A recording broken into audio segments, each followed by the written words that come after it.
On today's video, we are talking about VO2 Max. It's a term that gets bandied about quite a bit in running circles, but what does it actually mean? If you've been a runner for a while, you may have heard it, you may know exactly what it is, you may think you know what it is, and that's why today's video is so important. We're going to be talking about VO2 Max and whether or not you should actually be tracking it, how it can benefit your running, if it does at all, and is it something you need to get into a lab to test for? That's all coming up on today's video. My name is Brad, I'm from CoachParry.com, where we help you become fitter, faster, and stronger. And we're joined by our head coach, Lindsey Parry, to talk all things VO2 Max today and really simplify it for guys like me to really understand it.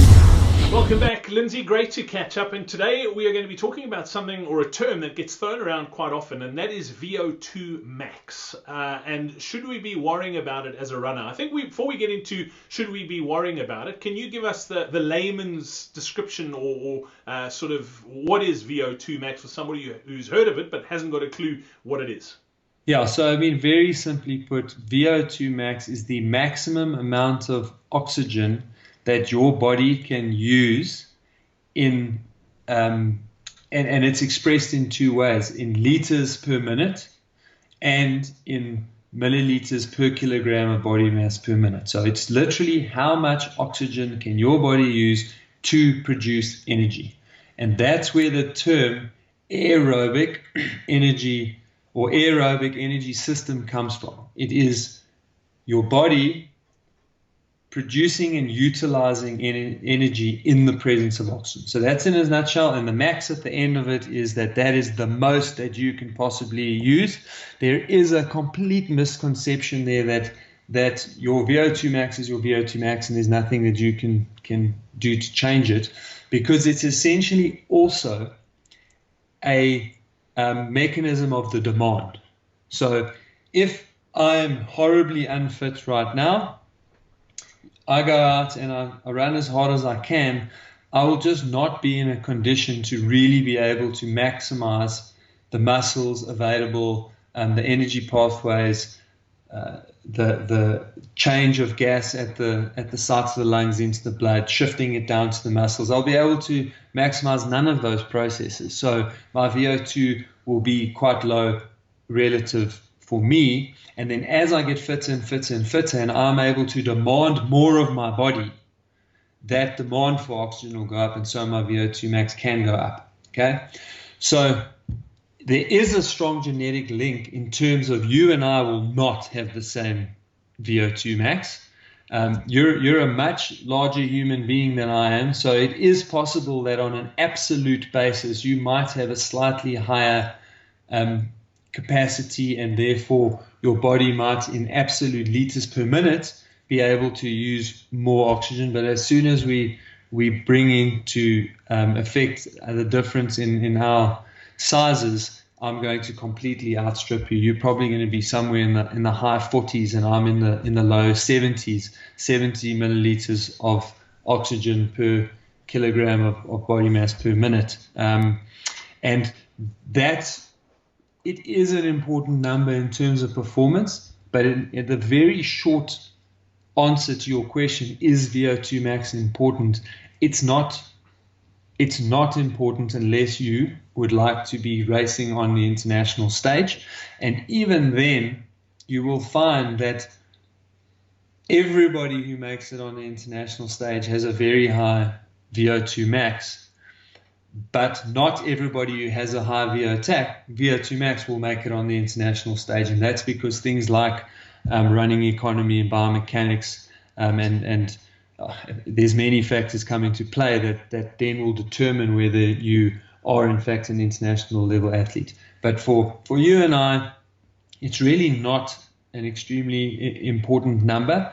And again, I think you've asked me this question because you've been asked it a number of times, and it's linked to watches that after training sessions will tell you what your VO2 max is. And I think for me, the important thing with those watches is that as you are training more, you will note that VO2 max tends to predict higher. And as long as that trend is going upwards, that means you probably are doing good training and moving in the right direction. And if you're training harder and that number is going down, then you're probably doing something wrong in your training, overtraining, not allowing enough recovery. So it's a useful tool again on the watch to give you a warning sign or to give you a bit of encouragement that you're moving in the right direction. But the physical number, the 42 milliliters per kg per minute that you get on your watch, is not the end of your running career. You know, when you compare it to your buddy and he's 60,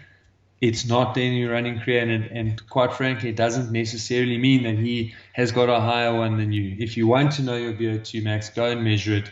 But quite honestly, VO2 max, really not that important when you are a recreational runner. And even if you are a recreation is not the right word, amateur runner, but even if you're quite a serious amateur runner.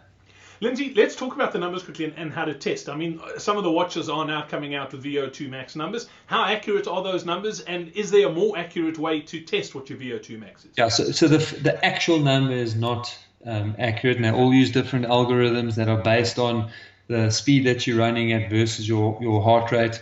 And again, a lot of the newer units are doing that using wrist-based heart rate, which again so you're just sucking another inaccuracy into the equation. So no, the actual physical number that you're reading, I don't put any stock in it whatsoever. I wish I could tell you what mine was on a watch, because I just never looked, because then it would kind of give you an idea of just how far out it is. But I have seen it on people that are physically tested in the lab, and that takes me to the point is that if you want to know what your VO2 max is, you need to go and get tested in a lab where they will physically analyze the oxygen that you are breathing in and the carbon dioxide that you are breathing out, and they'll do it in a graded test of you increase your intensity as you're going until you literally cannot go anymore. And in that process, that you will see a really nice graph which shows you how your oxygen demand goes up. And then as you get too tired to sustain any more increases, there will be a slight little dip at the top, and that's very close to your VO2 max. But again, it's still not going to be the actual number, because when you get to those very high paces, you start to get local and central fatigue, which means that you're actually too tired to carry on going, so the demand starts to drop. But it's as close as you're going to get to measuring that actual VO2 max. Thank you so much for watching this video. Don't forget, we are giving away a free strength training plan that'll greatly benefit your running.